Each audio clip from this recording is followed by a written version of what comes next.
Assalamualaikum warahmatullahi wabarakatuh.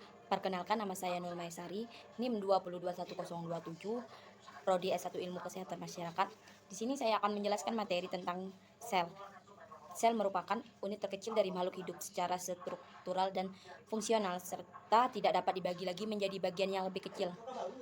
Secara struktural artinya sel merupakan unit terkecil dari makhluk hidup, sedangkan secara fungsional artinya sel memiliki kemampuan untuk dapat melakukan sebagai proses kehidupan seperti perombakan, sintesis, respirasi, dan lain-lain.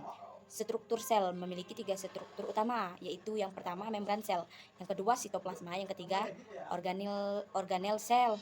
Membran sel merupakan batas antara lingkungan luar dengan bagian dalam sel.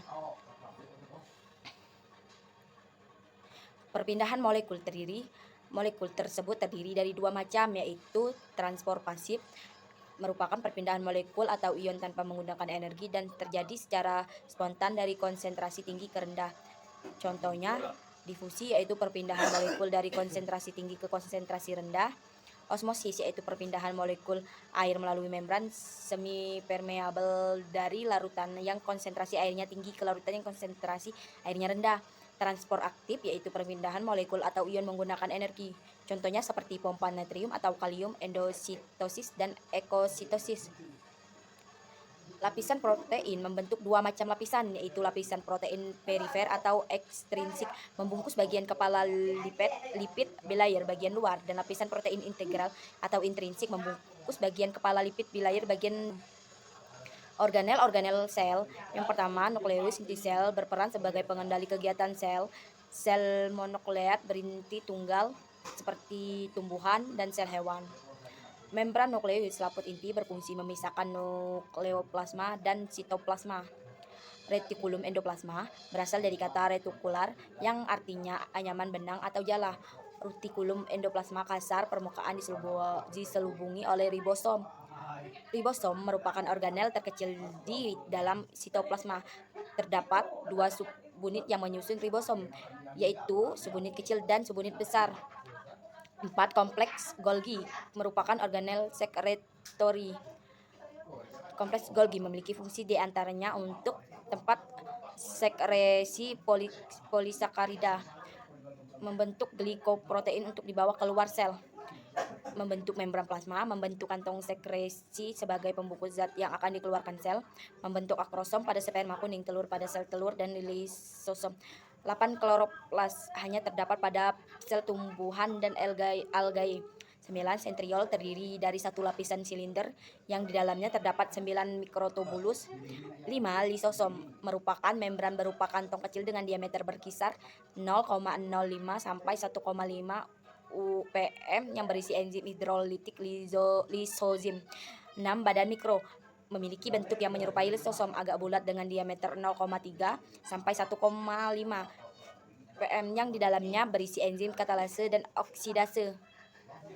8. Mitokondria memiliki bentuk bulat panjang seperti tongkat dan terdapat pada sel eukariot aerob.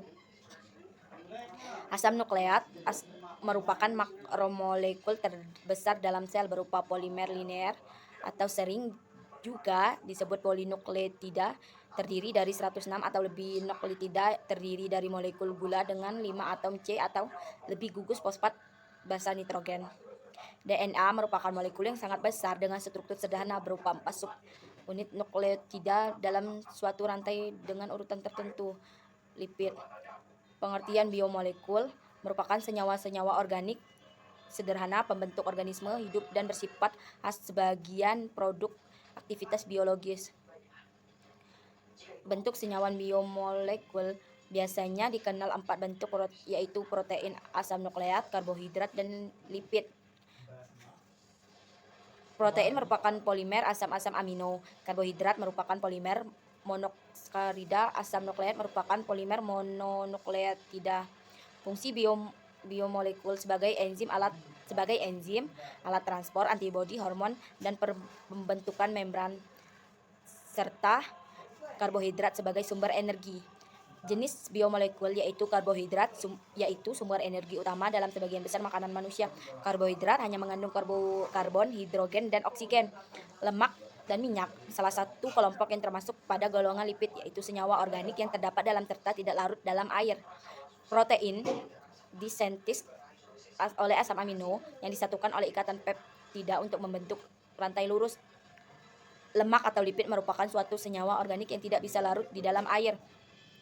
Macam-macam jenis lipid lemak berdasarkan sumber lemaknya, yaitu lemak hewani, lemak yang bersumber dari hewan sebagai pelindung organ vital, sebagai penyusun membran sel, dan membran organel sel, sebagai pelarut vitamin A, D, E, serta K.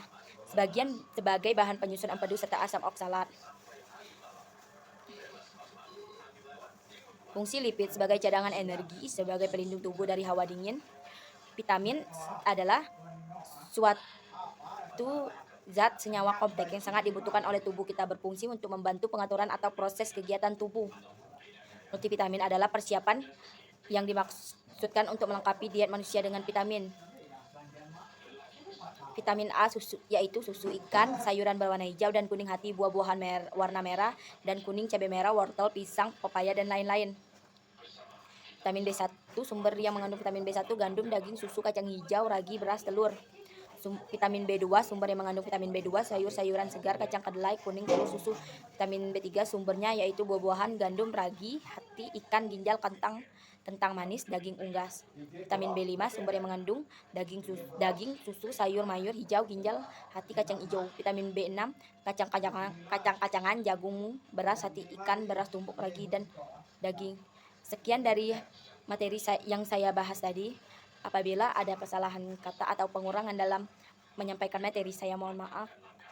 Dan saya akhiri dengan wabillahi taufiq walhidayah. Wassalamualaikum warahmatullahi wabarakatuh.